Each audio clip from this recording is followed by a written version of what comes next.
So my name is Paul Grimley. I'm a cloud solution architect in the Microsoft CSU, so like Phil and John. I actually lead a UK-based virtual team for enterprise scale. So what does that mean? It means that we bring together a wealth of knowledge across Microsoft's different divisions that we have within the UK, which are also part of our worldwide as well. One day we'll do a structure on Microsoft. I'm sure that'll be an interesting session for someone. Ultimately, I bring together technical and non-technical audiences within the UK to help drive the success of enterprise scale. So we have partner teams involved as well. We've run some partner hacks as well as internal hacks. So lots of internal things go on, and we also work very closely with the engineering team who actually created the enterprise scale landing zones and contribute to the evolution of that. So that is me. So today's session, or tonight's session, should I say. So the agenda of the session, the agenda for today is just going to give you a quick purpose of what I'm going to talk about.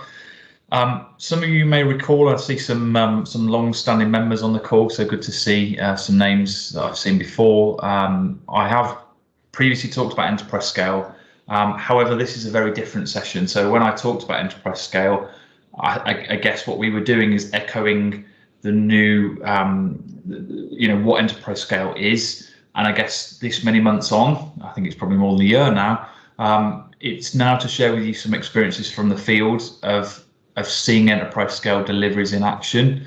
And I'm really passionate. I've been speaking for many years now, and I'm really passionate about giving back knowledge of what's gone well and what's not gone so well, and what you need to consider to help others not tread any paths that others have that they shouldn't have.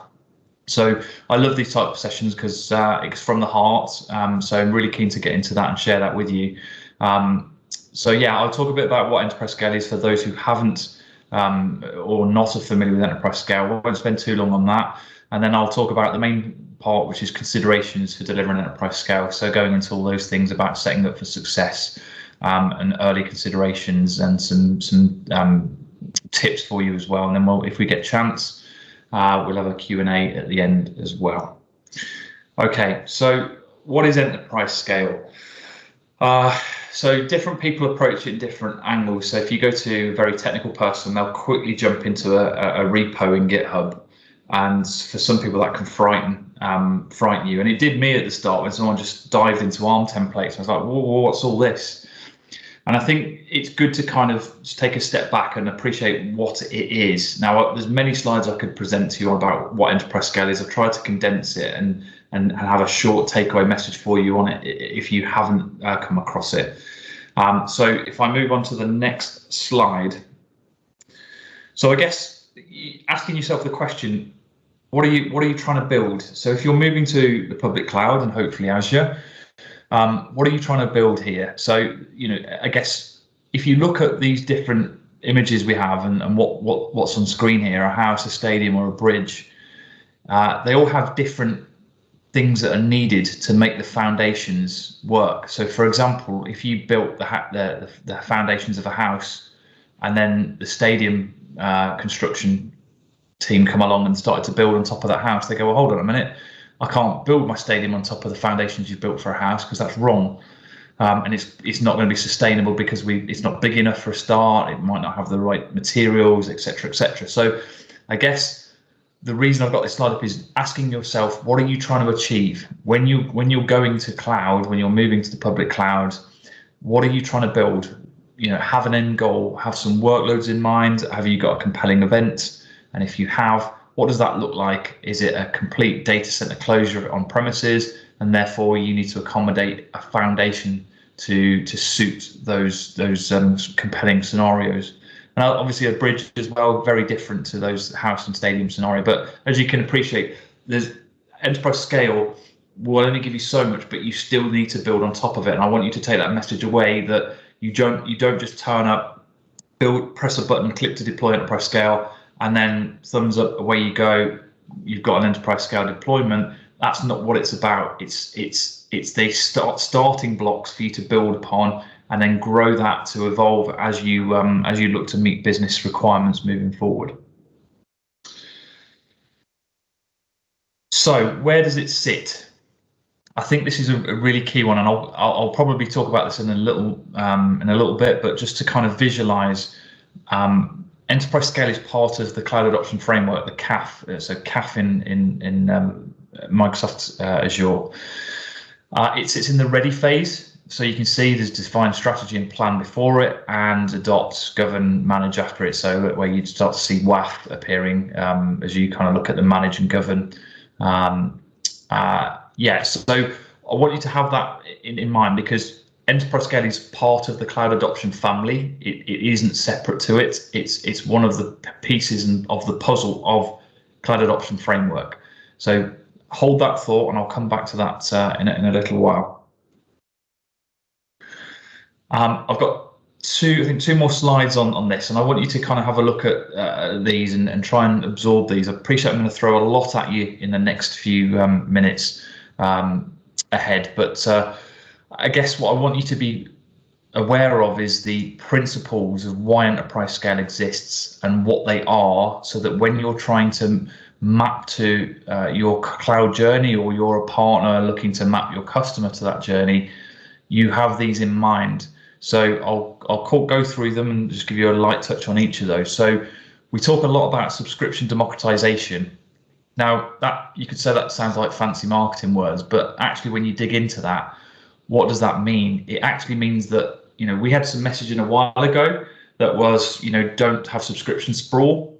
And now we're actually saying to you, have lots of subscriptions. So we have changed our messaging. And the reason we've done that is because we now have the controls in place to govern the subscription growth and the scale. So some of you may have come across limits when you have a subscription, if you've put too many VMs in, or you've hit some kind of resource group threshold, or whatever that might be.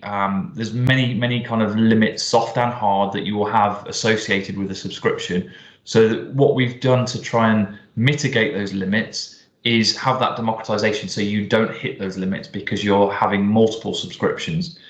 Now, when you do that, some of those who've worked in that kind of let's keep everything in a subscription are going to start thinking, well, hold on, what about working across networks, and how does that work, and peering and all those kind of things.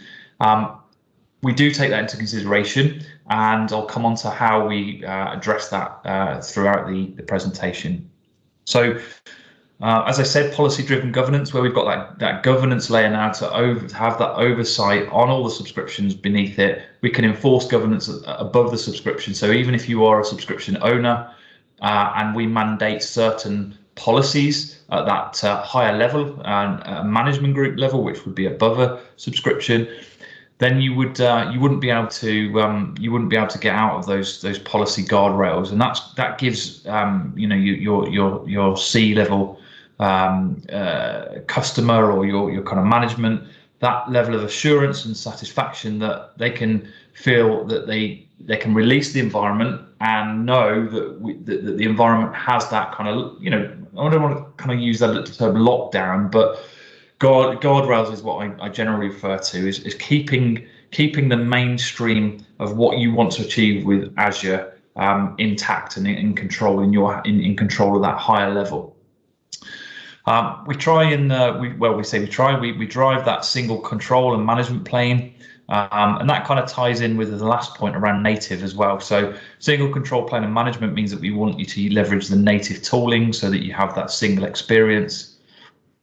And then if you look at application centric and archetype, so what do we mean by that? So if you kind of look at applications you have in your organization, or you're looking at you're a partner looking at a customer's environment and you're looking at migrations, then there'll be buckets and categories that you'll split them into. So there may be, so the one that you'll see, and I'll show you shortly, is you'll have online and corp. So online would be where you'd obviously serve online presence of your business, and then corp would be where you would have internal back-end systems or internal systems only, where you wouldn't want data to be transferred in and out of that kind of control that you have. So those two archetypes will then have different policy types assigned to them. For example, for the corp, you wouldn't allow public IP address connectivity, or the ability to create a public IP. So again, going back to my previous message around, if you're an administrator and you've got the administrator rights and you try to assign or create a public IP address, because that governance is higher than your subscription, you won't be able to do that, and you'll be denied on the point of trying to do that. And therefore, that again gives assurance to those who own and are accountable for the platform that that their data is residing within those boundaries that have been defined.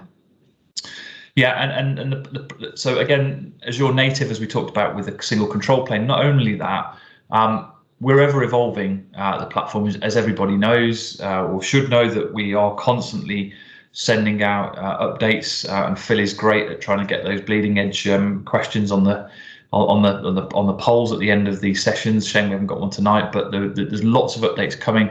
And ultimately what we're trying to say is, okay, well, look, if there's a third party out there that may achieve greater value in the short term, we may actually meet that and address that in later releases. And therefore, if you went third party and then we overtook that third party in terms of the capability of what we offer, effectively then you're in that kind of scenario like, oh, okay, well, I need to kind of jump back to native. And that could cause you a little bit of disturbance as you then reset your sort of architecture and design. So those are the design principles, the 5 principles. And then we have something called design guidelines, design areas. So these are kind of when you get more focused on the technical element of the delivery. So I'm not going to go through each of them in detail, just want you to be aware of them, but ultimately they touch on things. I will go into some of these in later slides, but they're effectively 8 areas to look at and ask yourself questions about how you're going to design Azure to meet your requirements of the business. So BCDR, your business continuity, how many regions you're going to have, that kind of thing. Again, not going to spend a great amount of detail on this slide. I just want you to kind of see that slide because I'll refer to that a little bit later on, and we can always jump back to it if need be. So I've got this slide in here, and this is basically what does it look like. So when you kind of try and visualize this, if you've got a technical concept of Azure, and you're from a technical background, then this is basically all the pieces together. Now you can have this slide deck, by the way, so I'll share this after because there's lots of links that I've got in the slides to come, and you'll be able to look at this. But this is effectively a diagram from the CAF documentation for enterprise scale. Not sure how much you can see it, but if I can just show you up here. So I'm going to talk to you a little bit in a while about enterprise enrollment, and then that kind of effectively ties into your Active Directory account. And then if you look a little bit down here, well, in the middle here, so this is the management group structure. So this is where you have a kind of structured approach to where you would place your kind of specific workloads and platform services. So in the middle here, you can see the landing zones. So you heard me talk about corp and online, and then you can see SAP. So SAP will have different characteristics of policies that are needed, and therefore you would apply them at the SAP level rather than at the landing zone level above it, which means it might impact service at the other two. So you'd apply policy at that level for certain governance for SAP specifically. But if it's a great example with SAP actually is where you would have a policy assignment here is you would probably want to allow higher powered compute in the SAP management group because of the demand that SAP has on compute. Whereas in corp and online, you probably don't want to have that ability to create high powered compute because that could potentially incur cost if someone accidentally uses the wrong SKU and starts incurring, unexpected bills. So that's where policies are great to kind of do that separation. If we look to the left-hand side, you've got the platform elements as well. So you've got identity management and connectivity. And as you can see, we're splitting up all the subscriptions here as well. That can feel a little bit uncomfortable if you've come from that kind of central subscription that you've locked down and only certain people can access it. But as you look to the enterprise customer, the bigger customers, this is definitely needed because different teams work on different parts of Azure as you go into those specialisms within. So that separation is recommended even for smaller organizations, because if there's an opportunity for them to grow, and therefore there's a potential that the IT teams could split, having that split at the early outset means that you can then have those split of roles and assignments to that from different teams. And in the short term, you could just assign the same teams the rights on those subscriptions to give them the access to manage as required. So if I come down, I mean, as you see here, that all of these subscriptions are built out. So these will get built when you'd run something called a bootstrap, an Azure bootstrap, if you use the ARM methodology, and I'll come on to that shortly. And then the landing zones. So one thing that gets confusing and has been an interchangeable term is what is a landing zone? So what are we doing here in enterprise scale? So effectively, enterprise scale is building you everything outside of this landing zone and some governance and features and lights are turned on for Azure services within the landing zone, but it's not necessarily about building the actual application. That can be done separately. And then we've got sandbox as well. So sandbox is where you should have isolation to be able to use Azure services without the same constraints you'd have in a Corp Online or SAP or landing zones in general. Okay, so I've talked enough about what is enterprise scale. What I'm now going to do is drive into my thoughts. So this is me sharing experiences and things for you to take away and look at the journey you're on with Azure. If you're at the start, great. Take some notes about this, even if it doesn't necessarily mean anything to you now. Take my slides and then just reference these to kind of help you when you're on that journey. And if you're already at the end of the journey, or you think you're at the end, revisit Cloud Adoption Framework and Enterprise Scale and look where. Well, the bad news for you, and kind of just to get to the end, is that there is no end, because it's evolving, and you need to keeping that environment maintained. As we talked about the different features that are constantly being introduced. A great example, over the last few months is Bastion. How does Bastion affect connectivity in an enterprise scale world? So every time there's a new feature that comes out, it then has an impact on what does that mean for my environment? How do we now connect to our machines, virtual machines within that environment? Now we've got this native feature, and obviously there's a cost element and all those kind of things. So where to start? So one thing I wanted to emphasize here is CAF, and CAF. Now I know I said enterprise scale is part of CAF, but what I'm meaning when I say this is go and visit CAF from the start. So if you're a partner and a customer's come to you and says, oh, we want to build Azure, we want to move something to it, and if that's the first time they've really talked about Azure, reset the conversation and go back to the beginning and go, okay, what are you trying to achieve? Look at the CAF the CAF tools that are there. I'm not going to go into those in here, but there's some CAF tools about your strategy documentation, the skill level of your organization, the CCOE element, and how to look at that.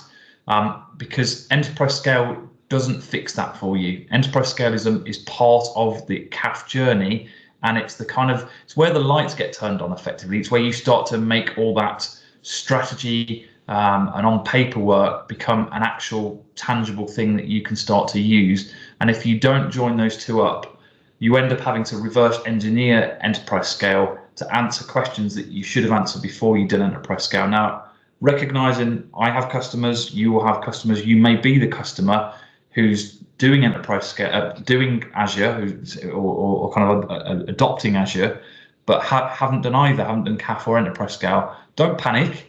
That's fine. There is opportunities for you to pick up and start to kind of bring in some of the concepts, the design areas, and the principles I talked about, and don't try and boil the ocean. Do it slowly and do what you can, because trying to kind of blanket cover and go, right, we've got to go, Paul said we've got to stop and do enterprise scale and CAF and align to that now. Great if you can, but don't impact your business innovation, because if you do that, then you'll stifle the kind of Azure journey. So it is a balancing act. that you'll need to go on here to kind of achieve that. So I guess when you're looking at CAF, what are you trying to achieve in Azure? What are you trying to achieve in enterprise scale? You saw the foundations. Are you trying to build a stadium? Are you trying to just build a house? If so, then that gives you a better idea of where you want to go. Because if you think, well, we're never going to scale this, I might be an ISV and I'm just going to do this certain thing and that's it. Then there are, scale back the design. But I guess have in mind that use enterprise scale where you can to be scaling for the future. So don't put all your eggs in one basket, one subscription. Try and think about the future and how that may impact you if you did go with that eggs in one basket scenario. Knowledge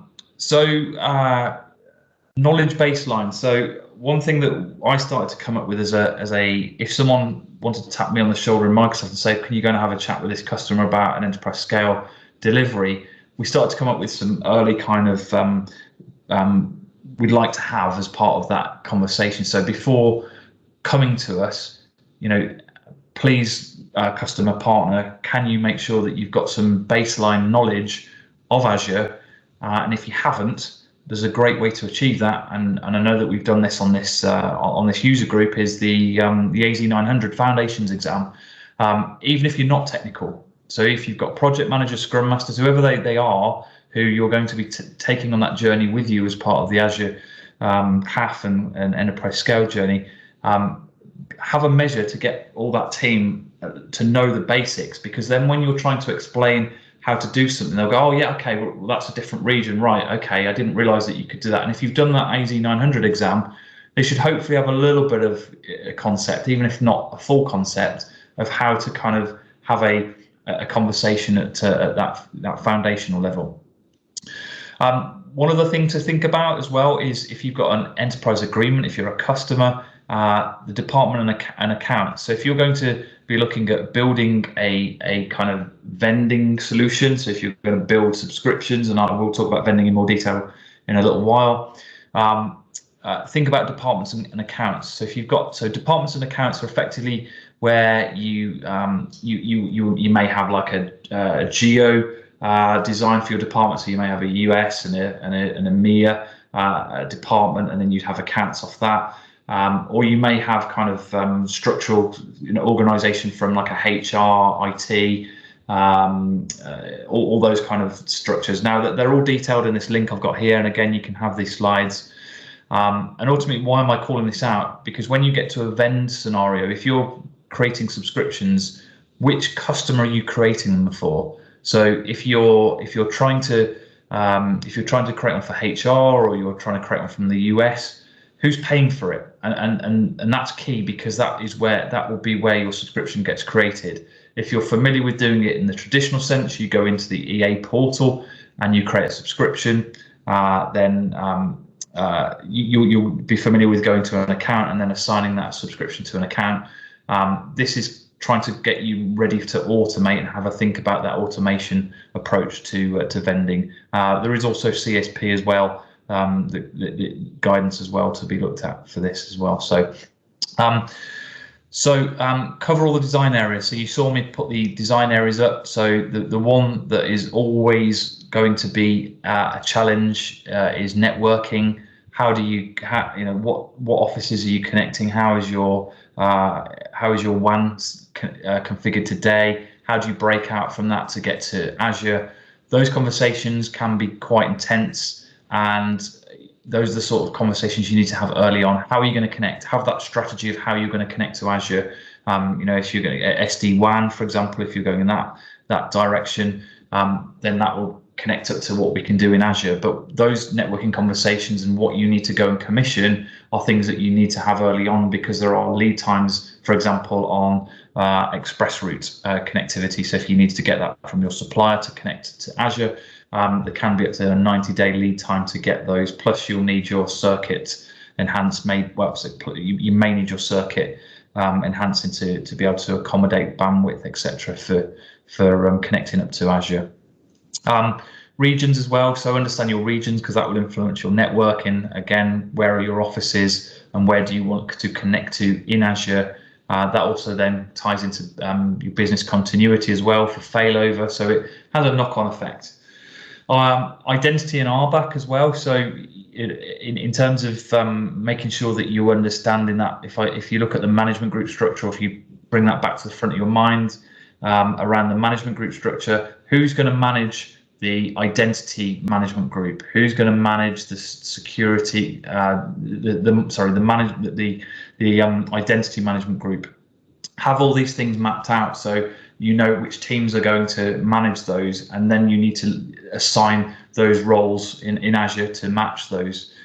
You may also want to look at PIM as well, privileged identity management, which gives you ability to elevate privileges at the point of request and have approval processes for those, albeit there is a licensing cost to that PIM privilege. And I also talk about CI/CD tooling here as well. I will come on to that in a bit as well.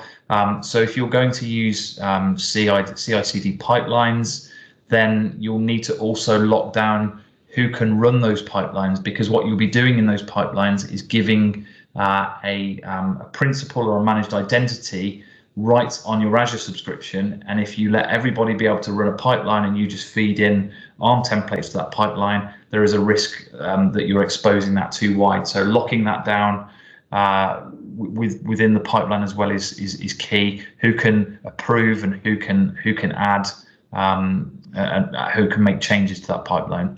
Security as well, satisfying security. So coming up with a security requirements and a matrix, and then map that to how that looks in Azure.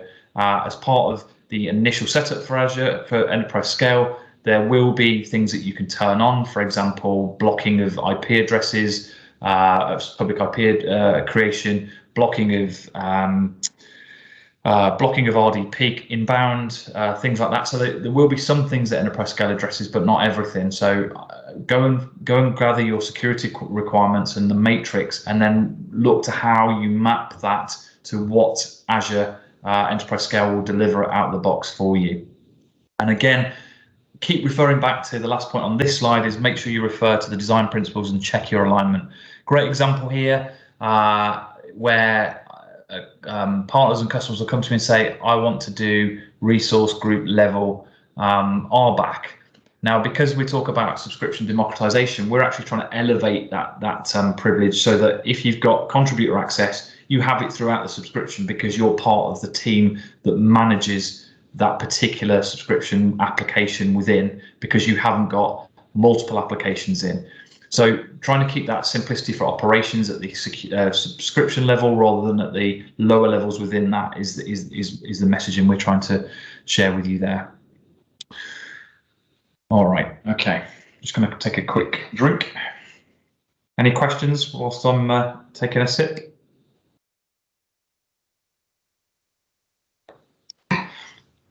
Okay. So testing approach. So this is I'll put a link here to a canary approach. So where you will have seen the management group structure that I had previously, there's some relatively new documentation around the canary testing. And what that means is effectively when you deploy enterprise scale, you can actually do a replica deployment and call that canary. Why do you want to do that? You may not want to. The reasons you may want to do that are if you've got very tight change control and there's a lack of trust in your organization and you want to be able to prove out policy, you can have a canary structure, apply your policies in the canary structure, and then once you've proved out the success of that in testing, you can then apply that to your production structure. And you can also have separation within that canary and production in terms of having separate pipelines. You can have separate repos that would allow that separation and assurance if you had that stringent change control in place for separation needs. Get lots of questions about test AD domain environments. Where do they go? So what we say is in that canary scenario, you don't actually place workloads, VMs, subscriptions in there, apart from when you want to test something. You still put your test AD domain controllers, test domains. They all go in your production management group structure because they should all be treated the same. They should all not be allowed to do large VM creations. They should all not be allowed to add IP addresses, because that will then help you on your journey to production, your release to live, your road to live as you release new features. If it's the same constraints in your test domain as it is in your live domain, your production domains, then effectively your impact or your surprises will be reduced because you've got consistency throughout. My next point, sandbox management. Sorry, I missed that one. Sandbox management, group clarity. So be clear on what sandbox is in your organization, because it can mean different things to different organizations. Sandbox is an area to basically try out services in Azure without the connectivity to the production networks and domain. It can be confused, and there are instances where customers and partners want to try out connectivity to the vWAN or the hub and spoke peering. The problem with that is if you haven't got the same guardrails in place within the sandbox environment, the sandbox management group, you are at risk of things happening. For example, if you allowed public IP addresses in that sandbox environment, then that's where if you had a corporate environment and you'd allowed connectivity from the sandbox, you've got a leak into that ring fence network that you'd previously created. Understanding what is delivered with enterprise scale. So when you deploy enterprise scale, you can do it in a couple of different ways. But I guess what you need to be aware of is have a gap analysis against your requirements. So I talked about security requirements, but there may also be other requirements that you need to achieve as well. So there may be things like licensing. You may want to mandate that no one can turn on the A-Hub feature, which basically reduces the cost of the VM because you've already paid for the license cost on premise. However, you may not actually be licensed for that feature, and therefore you're basically getting a cheaper service, but you shouldn't be, and you're breaching your license conditions, and therefore you may want to put a policy in place to block that checkbox being enabled in any VM that's created. So those are things that aren't delivered out of the box, and that's where you'd need to do an analysis and say, okay, we need to go and build that policy or leverage a policy that someone else has done in open source GitHub repos that we can then bring in to our enterprise scale environment. I'm not going to have time in this session to do this, but there's a review what is delivered by the enterprise scale bootstrap experience. I think I did this before in my previous session, showing you the portal and what you do and how you go to build an enterprise scale bootstrapped environment through the native experience. I won't get time tonight, but there's a link there for you to click on that. It's actually just been updated, so we've consolidated some options. There's now an ability to do a single subscription deployment for your kind of management and identity subscriptions, and also the choices around. We had Contoso, Fabricam. We had all these different types of names for our hub and spoke and V1 deployments that you had to separately go and click. We've now consolidated that into a single deployment that allows you to then choose as you go through, and then depending on which one you choose, that lights up the V1 options or the hub and spoke option, etc., etc. But my point is not just for those things, but review what is delivered. For example, do you want DDoS enabled? Do you want all the Windows, the Azure Defender tools enabled, and for each of your different services? They're all kind of in there. And then what you can do is go, well, actually, I want some more policies. And that's where you go off and apply some custom policies or policies that we don't assign by default as part of enterprise scale, but they may be dormant in the library and you just haven't called on those. A key one I want to mention here is don't reinvent the wheel, build a better one. And what I mean by that, and I'll give you an example here. So Azure Backup Policy, we provide you with a default policy for backing up VMs. So that policy will basically say, once a VM is created, if there's no backup policy assigned to it, or there's no policy, it's not compliant, the policy will go and enforce a backup of that VM. Now, what it would do, it would do it to a standard default backup policy and retention period. Now, that may not be suitable for your organization, and therefore you may want to amend that policy. And that's where I'm saying build a better one. You may want to build a different retention policy. You may want to do some different things with backups, backup more regularly. And that's where I'm saying don't reinvent the wheel, go and build one from scratch. Leverage what's there, and then change it to your needs. So I'd say read all the CAF, and I mean ready specifically here, docs related to enterprise scale, because if you read all the CAF docs, I dread to think how many hundreds, if not there are now in thousands of pages. I'm not suggesting you go and do that, because no one has time to read all of them. I guess my point is focus specifically on the enterprise scale ones. They are consumable and digestible, and that will talk about the design principles and design areas in more detail for you, and the links there for you. Review the enterprise scale landing zone repo. So this is constantly updated. This is where all the code lives. So where all the documentation and code lives. So your policy JSON templates. So when you do a deployment for the first time, it pulls all of those policies from that repo into your Azure environment as it stands on that day. There is constant change to that. So Azure evolves. Some of the policies that we've built in enterprise scale are consumed in the built-in, and therefore some policies get deprecated and then consumed by the built-in policies, and therefore there's no need for enterprise scale engineering teams to continue to modify or look after those specific policies. So going back to this is a visual of the testing and canary scenario. So this is where we talked about the management group structure. So if you've got your production environment here and the default structure that will come down when you deploy, effectively what you would do is you just go and deploy again and give it a prefix that's different, and it will basically go and deploy you a mirror of what you've deployed for production over here. As I said, you can have subscriptions if you wish in here, but don't put anything in there. Only use it for testing.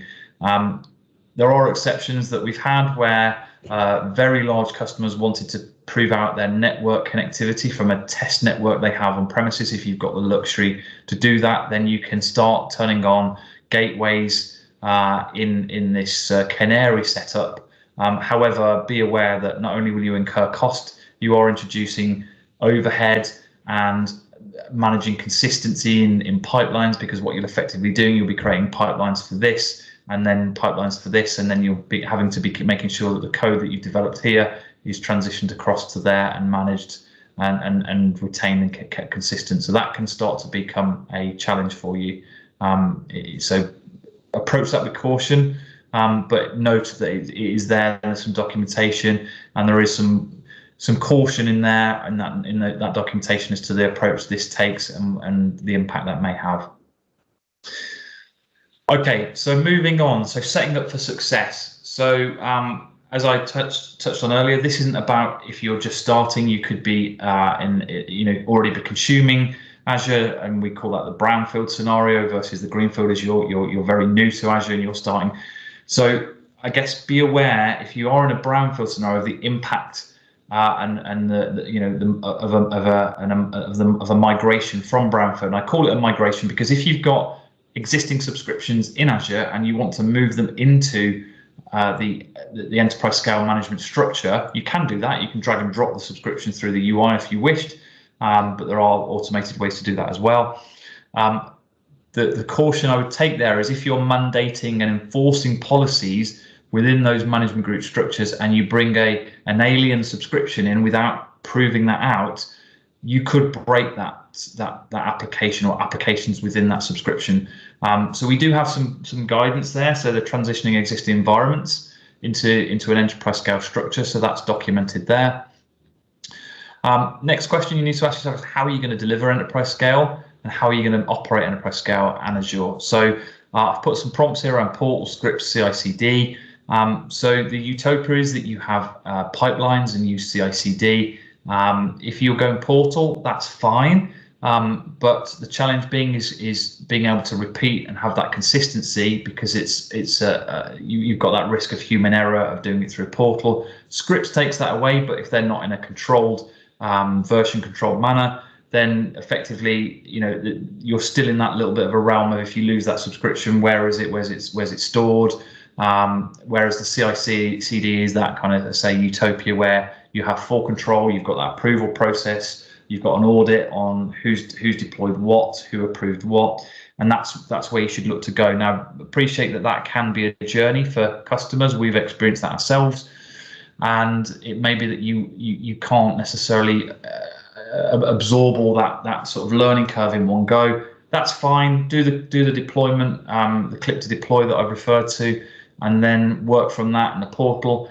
And when you're ready, start to look at a CI/CD experience. Now this brings me on to ARM, Bicep, the native tooling versus Terraform. So with the ARM, with ARM and Bicep, we use a tool called Azure Ops, which is an engine that is built specifically for enterprise scale that can be used in GitHub or in Azure DevOps. And what that will do is that will basically manage the deployment of subscriptions or management group changes or policy assignments. And I guess my point here is, if you look at Terraform and third party, one thing to kind of be aware of is there are differences between them. And what I mean by that is the click to deploy I refer to, the native way, that is the ARM way of doing that. If you wanted to use Terraform, there are no guarantees the Terraform scripts and modules that you leverage will have the same experience. And what do I mean by that? If we turned on DDoS, for example, in the click to deploy, it'll be an option. You say yes, that's a radio button now, and you want to enable that by default. That's not necessarily to say that Terraform will do the same. So you don't assume you get the same experience. You will manually have to go and do that if the Terraform scripting hasn't caught up yet with the native way. Because as you heard, we lead with native, but we recognise Terraform as an industry demand within the industry, given multi-cloud, that there is an ask for that, so that resources who are familiar with Terraform don't have to reskill in ARM and Bicep and therefore continue with Terraform. But just be mindful of that experience and changes to that. So define minimum viable. I'm conscious of time. Define minimum viable product for production platform. So if you're new to Azure and you're hearing me talk about enterprise scale, what do you want to achieve as a minimum viable? Don't try and boil the ocean when you're trying to get going, otherwise you'll never get anything done. Look at a methodology to look at high, medium, low, or Moscow, must have, should have, could have, whatever mechanism you want to use. Look at what you want to achieve, look at a backlog to put these in, and then you could look at refining the backlog and what you want to achieve when. And this comes on to sprints. So recommend doing sprints for enterprise scale. It's worked really well with some of my customers.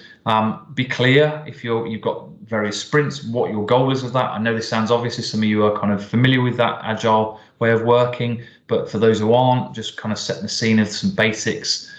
Be clear with what you want to achieve when you do a sprint. So you've got a 2-week sprint. What does success look like for that sprint? Show and tell. Help the team learn. This works really well. It's worked really well in customers I've worked with. They could be, ad hoc. They could be daily. What have I done? So more than kind of just a call to say I've done this today. It's let me show you what I've done. This will help you, because there's a lot of interchanging parts that you need to be aware of. There's a lot happens in DevOps, and if you're doing ARM, you'll need to have an appreciation of how the DevOps capability is working and how your ARM template needs to feed in, and parameterization, all that kind of part. So this show and tell really helps kind of join the team up. Continuously refine the backlog so that you're aware of moving priorities, and that will influence your backlog priority and your demo, your sprint kind of success or changes to what you're trying to achieve. Now the sprint demos. At the end of each sprint, have a demo, show the wider team who may not be on these daily calls what you've done. It really helps get that buy-in and that kind of learning of what you're trying to do, how you're trying to get there, what bumps you've hit in the road, etc., etc. Right, I need to zip on because I've got a few to talk about. So tools. So if you're looking at the ARM mechanism, so I've touched on this again. One of the things to mention is the Azure Ops tooling. And the difference. So Azure Ops is a great tool if you've already got Azure and you've already got subscriptions in there and you want to take a snapshot of your current Azure environment. Now, it doesn't do a backup of your environment, doesn't do a backup of the resources. It looks at the the governance layer, the management group structure within, and any policies that are assigned and any RBAC assignments that you have at that management group, AzOps will basically suck that into a repo. And then from there, you've got a snapshot of your Azure environment, and you can look at how you refine that infrastructure as code, that repo, to then play things back into your Azure environment. Now, Terraform will only keep state of what you deploy to it. So if there's something existing in there that you haven't used Terraform in this form to deliver, then you're going to have to go and do some work with Terraform to then go and capture what you've previously deployed. And that's one of the advantages of AzOps. One of the things that Terraform has over AzOps, again, not wanting to get into this too deep, but for awareness, Terraform you can destroy. In AzOps, you cannot destroy. You cannot you can't delete resources. You have to go outside of the AzOps module to do that, because at the moment there is a limitation in Azure that means that can't be done. So if you deploy something and you need to delete it, you have to go in and delete that separately. So that's just as an awareness. Learning. So I've put some learnings in here as well. So there's a learning module for enterprise scale. Here it's about 3 hours long, some great stuff there. Basically, that will consume a lot of that CAF documentation that you've seen with some questions at the end. You also get some points from the learning module as well. Always nice to have that gamification. There's some great ARM modules as well if you're going down the ARM route, about how do you construct an ARM template. It is really, really good. I can't stress it highly enough how valuable that is. I've done it myself, and it definitely helped me.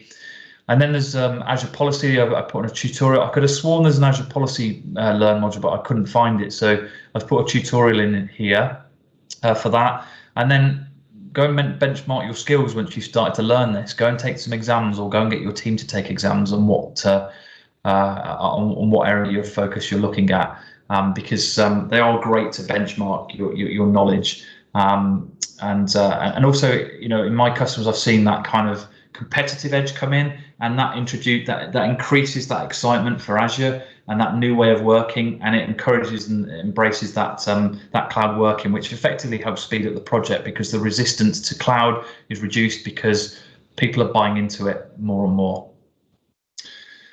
Okay, nearly at time, but I'm nearly done. So subscription vending, you've heard me talk about this. So subscription vending, we have some examples in that enterprise scale landing zone repo that you can look at. So you've got two types: connected or non-connected, connected or non-connected. These are ARM templates at the moment, so there isn't a Terraform version of this, although Terraform is catching up with peering, etc. So when you're doing subscription vending, so what do I mean by this? It means that you're basically, someone comes to you, I want a subscription, and you keep basically rolling out the next subscription. You click a button and something happens, and then at the end of it, a subscription is presented. It's in the right billing account. You heard me talk about departments and billing. It's in the right account, and it's basically seamless. To get there takes a little bit of work, and this is what this part is about. Is basically, have some questions that you need to have answered. So how is the process going to be triggered for you as an organization? How do you want to do it? Do you have a ServiceNow function or some other way that you want to kickstart that process? And then when you're doing it, what do you need to capture? So what does a subscription mean? So when you vend a subscription, if you're doing a connected subscription, you'll need a VNet. A VNet needs an IP range. So unfortunately, at the moment, Azure doesn't have an IPAM solution, so you'll need to be bringing in your IP ranges from your current IPAM solution you have, or if you've got, however you capture your IP ranges. If that's a manual process, obviously that's going to slow it down, because you're going to need to go and obtain that from somewhere and bring that to the vend process. The subscription. So then, what will happen if you have an IP range? You can effectively automatically peer to the hub subscription. So if you've got a V1, it'll connect to the hub, or if it's hub and spoke, you'll connect to the hub subscription. And this kind of addresses that earlier sprawl challenge that you may be scratching your head going, well, how are you going to manage this sprawl? Well, this is where you can vend subscriptions with connectivity tooling enabled, and that means that process for onboarding a subscription is reduced and part of that seamless assignment. You've seen in there as well RBAC. So if this is a landing zone for a new application and you want to do assignments, how do you want to do those assignments? Do you want to do those as infrastructure as code? Do you want to use PIM? Do you want to do it through the portal? And then another one in there, tagging. This isn't exhaustive, by the way, but this is just some things to consider. So tagging, tag your subscriptions and then have policies that apply those tags at the subscription layer to all the resources within, so that when you're doing billing or you're doing specific things within, that you can trigger a query based on certain tags. And don't forget the decommissioning process as well. So if you're thinking of decommissioning a subscription, where does that go to be locked down? And what's the process in terms of relinquishing data and deleting data and relinquishing responsibilities and assignments to those subscriptions as you put them in that decommissioned area. Construction sets. So we've talked about the enterprise scale platform, and you've heard me talk about management groups and identity subscription management groups. So construction sets are basically building landing zones now to plug into enterprise scale. So we now have 3 generally available construction sets: SAP, AKS, and AVD. So which was Windows Virtual Desktop, if you wasn't aware. We have more coming, and these are effectively tooling that will help you deliver a construction set of AKS. So our recommended deployment of AKS. Now they're early in release. They are generally available, but they are being evolved as we grow and build them. But they are now generally available for you to kind of consume and look at. And there's some scripts to deploy those into your environment as well. So if you've got an AKS project, go to this link, and then you can connect them into your enterprise scale landing zone. Okay, nearly at the end. So a few things. So what's new? So we now we've started to collate what we're delivering in enterprise scale and into a kind of digestible way. If you follow the backend repo, it can be quite noisy in your email inbox. So one of the team has started to collate some what's new for enterprise scale. So you can see those in there and keep abreast of all those changes as they come in one place. We want you to contribute as well. So if you start using enterprise scale, create issues and bugs and feature requests if you don't see something that you want. You'll see if you go in there. I've done some recently based on customer feedback or my own personal requests. You can do that yourself by going to the repo link here, and that will effectively allow you to raise your issue and keep track of that as well. And the team are great actually at listening to new features and ideas. And that will lead me on to my final slide, which is a enterprise scale community call. So this is with the central team, so the engineering team who deliver all of this great content to you. They are basically doing their first field call, which is 1600 hours Central Eastern time, and so that's going to be 5 o'clock UK time, British summer time. And the link is in there as well. And that is me, and I apologize, I'm a little bit over, but I had a lot to cover, and yeah.